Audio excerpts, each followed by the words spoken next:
Did Hollywood's golden age create legends, or did it quietly destroy them? Behind the diamonds, tuxedos, smoky nightclubs, and perfect studio portraits, some stars were living lives so reckless the studios worked overtime to bury the truth. Tonight, we're counting down 15 old Hollywood celebrities who went totally wild through scandal, obsession, rebellion, and ruin. But the most shocking name on this list may change how you see classic Hollywood forever. Sterling Hayden. Some stars escaped scandal. Sterling Hayden escaped Hollywood itself. The studios looked at him and saw a blonde leading man, a rugged face they could sell in posters, romances, noirs, and westerns. But Hayden saw something else, a cage with better lighting. After early Paramount roles in 1941, he walked away from the machinery and went into wartime service, becoming a Marine and working with the OSS during World War II. That alone made him unusual, but his real wildness came from how little he cared about Hollywood's rules. He loved sailing more than stardom, freedom more than fame, and danger more than comfort. In 1959, he famously defied a court order by sailing to Tahiti with his children after a divorce battle, turning his personal life into a real-life adventure headline. Hayden was not wild because he chased attention. He was wild because he rejected the whole system that made him famous. Lupe Velez. Hollywood called her the Mexican Spitfire, but the nickname was also a warning label. Lupe Velez brought a kind of energy the studios loved to profit from but could never fully control. In 1939, her hit comedy, The Girl from Mexico, helped launch the Mexican Spitfire image that made her a rare Latina headline star in a long-running film series. But off-screen, the press turned her temper, romances, jealousy, and public outbursts into constant tabloid material. Her marriage to Johnny Weissmuller, the screen's Tarzan, became stormy enough to feed gossip columns with stories of public fights and separations. The tragedy is that Hollywood often flattened Velez into a stereotype: fiery, loud, uncontrollable. But beneath the chaos was a woman fighting to be seen in an industry that loved her heat but rarely respected her depth. Her wildness became her brand, her prison, and finally, part of her legend. Hedy Lamarr. The most beautiful woman in Hollywood was also one of its strangest contradictions. Hedy Lamarr was marketed like a dream, but her real life kept breaking the fantasy. In 1933, ecstasy made her internationally controversial. By the 40s, MGM polished her into a screen goddess. But while Hollywood obsessed over her face, Lamarr was thinking about weapons, signals, and war.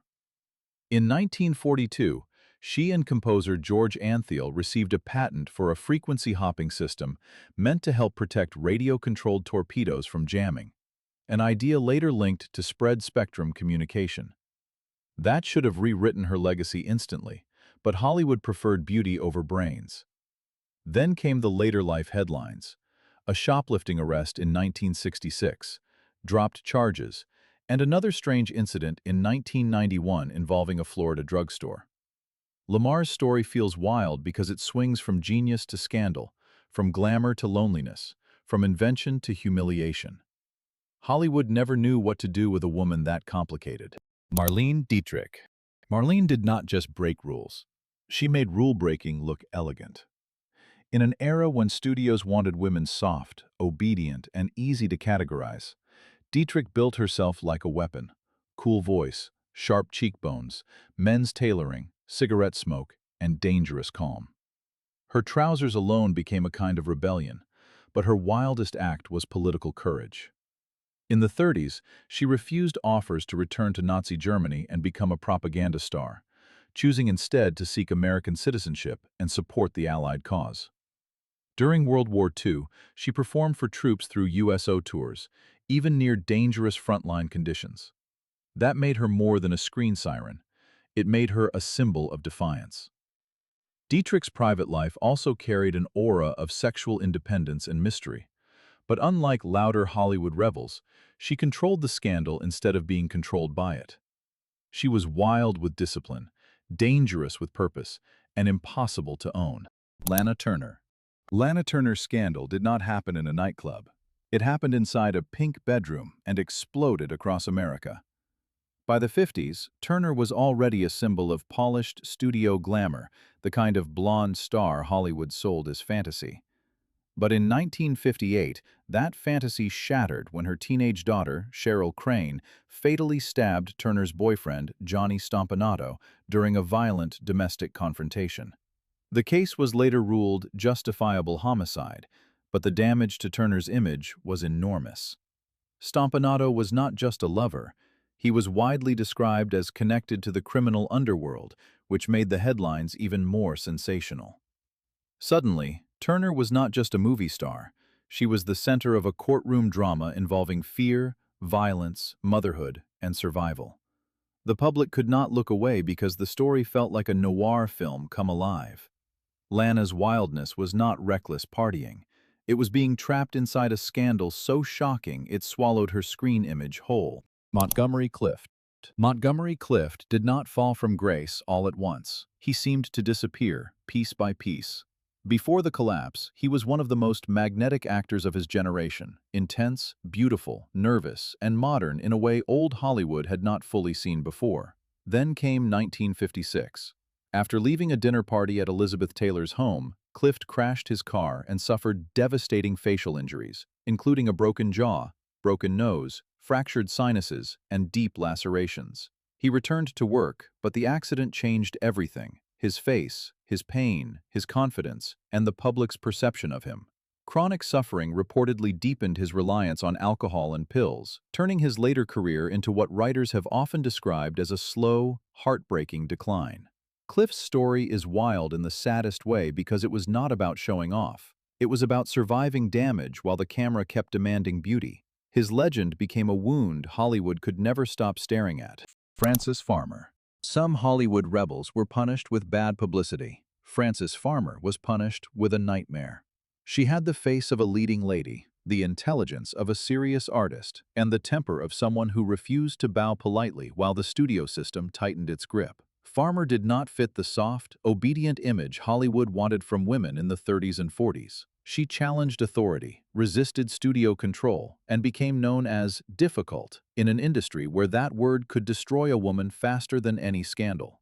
By 1942, her legal troubles and public breakdowns became tabloid theater. Then came the darker chapter: arrests, court battles, family conflict, and involuntary psychiatric institutionalization that turned her life into one of old Hollywood's most disturbing cautionary tales. Some later stories about her treatment have been debated, exaggerated, or disputed, but the emotional truth remains brutal. Frances Farmer became a symbol of what could happen when a woman refused to behave inside a machine built to control her. Her wildness was not glamour. It was resistance, and Hollywood never forgave her for it. Robert Mitchum.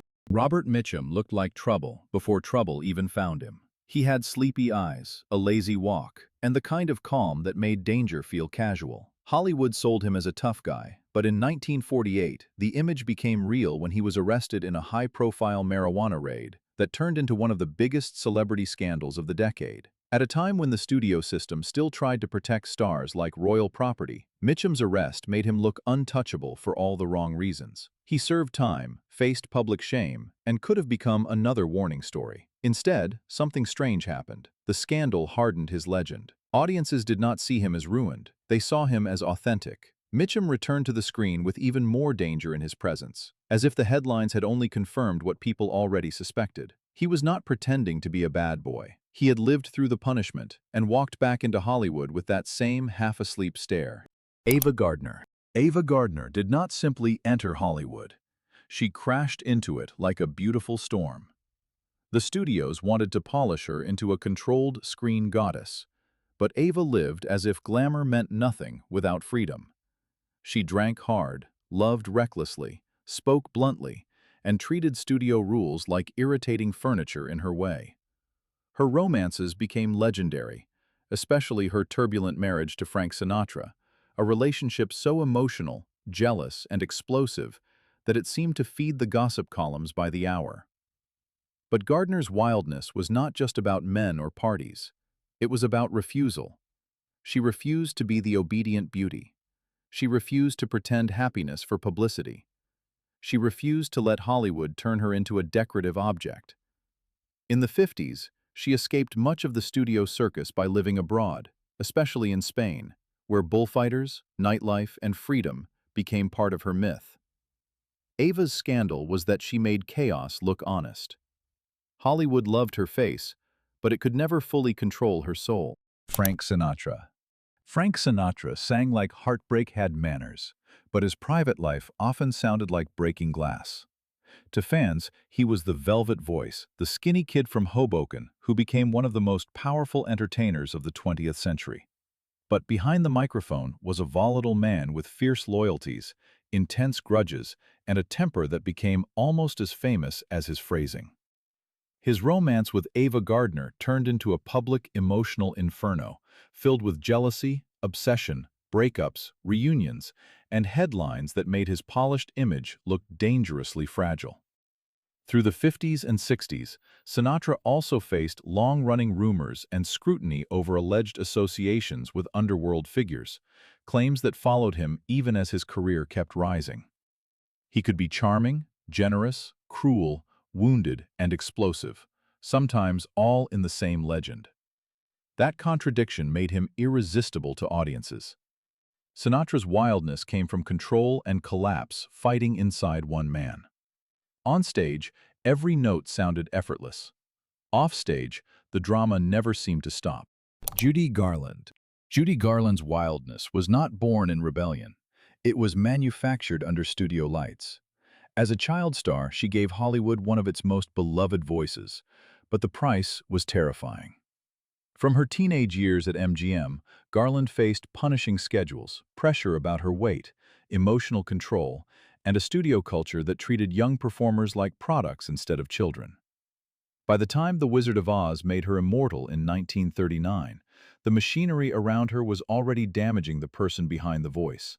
Later came addiction, exhaustion, missed work, 5 marriages, comeback attempts, public breakdowns, and performances so emotional they felt like confessions. Garland could walk on stage broken and still make an audience feel saved. That is what makes her story so painful. The chaos was real, but so was the genius. Hollywood did not just watch Judy Garland suffer, it profited from the vulnerability it helped create. Her life became a warning that even the brightest star could be slowly consumed by the very system that made her shine. Richard Burton. Richard Burton did not love quietly. He loved like a man trying to set fire to his own legend. He had the voice of a king, the intelligence of a scholar, and the appetites of a man who seemed determined to test every limit. Before Elizabeth Taylor, Burton was already a brilliant actor with a reputation for drinking, intensity, and emotional excess. But when he met Taylor during the making of Cleopatra in the early 60s, Hollywood's scandal changed forever. Their affair became a global obsession because both were married, both were famous, and neither seemed capable of walking away. They married in 1964, divorced, remarried in 1975, and turned love into a public battlefield of diamonds, arguments, luxury, jealousy, and destruction. Burton's wildness was tragic because he understood himself too well. He knew the drinking was dangerous. He knew the fame was poisonous. Yet he kept moving toward the flame. With Burton, romance did not soften chaos. It gave chaos a Shakespearean voice. Elizabeth Taylor. Elizabeth Taylor turned scandal into royalty and made the world bow anyway. She was not just a movie star, she was a global event. From childhood fame to adult superstardom, Taylor lived under a level of attention that would have crushed most people. But she did not shrink. She married 8 times to 7 men, collected diamonds that became almost as famous as her films, survived serious illness, and turned every romance into front-page history. Her relationship with Richard Burton during Cleopatra became one of the most scandalous affairs of the 20th century, not just because it broke marriages, but because it happened under the burning light of international publicity. Religious leaders condemned it, newspapers feasted on it, audiences could not stop watching. Yet, Taylor had something many scandal figures lacked: durability. She could be criticized, mocked, adored, and attacked, then return with more glamour than before. Her wildness was not simply excess, it was survival in public. Elizabeth Taylor made chaos look expensive, emotional, and impossible to ignore. Tallulah Bankhead. Tallulah Bankhead behaved as if embarrassment was something that happened to other people. Long before celebrity confession culture, she was saying the unsayable, wearing scandal-like perfume, and turning every room into a stage. Bankhead was famous for her smoky voice, razor-sharp wit, dramatic entrances, and a social life that made even other stars look cautious. She drank, partied, flirted, cursed, shocked interviewers, and built a public persona so outrageous that half of Hollywood repeated her stories in whispers. She also refused to fit neatly into the era's expectations of how women should speak, desire, age, or behave. That was what made her dangerous. She was not just wild because she broke rules. She broke them loudly, stylishly, and without asking forgiveness. By the 40s, Bankhead's fame was a strange mixture of talent, scandal, theater, and legend. Some stars were destroyed by gossip. Tallulah seemed to feed on it. Her mini-conclusion is simple. Hollywood could punish a woman for being uncontrolled, but Tallulah made uncontrolled feel like an art form. Errol Flynn. If old Hollywood had a warning label, Errol Flynn's face would be on it. He became famous as the ultimate swashbuckler, all flashing swords, wicked smiles, and reckless charm. But Flynn's off-screen life often looked even more dangerous than his movies. He drank heavily, chased pleasure, fought scandal, and cultivated the image of a man who never met a rule he wanted to obey. In 1942, he faced statutory rape charges in a sensational trial that threatened to end his career. He was acquitted in 1943, but the scandal permanently fused his name with danger, sex, rebellion, and public outrage. The phrase, "in like Flynn," became part of his legend, whether fairly or not. What made Flynn so wild was not just the scandal itself. It was the way he seemed to perform recklessness as a lifestyle. He blurred the line between movie hero and real-life disaster until the audience could barely separate them. Errol Flynn did not just go wild, he made wildness his brand and paid for it. Old Hollywood was sold as glamour, but behind the velvet curtains lived danger, rebellion, heartbreak, and secrets too explosive for studio press agents to bury forever. These 15 stars didn't just break rules, they exposed the cost of fame itself. Which celebrity shocked you the most? Drop your pick below and stay tuned because Hollywood's darkest legends are far from finished.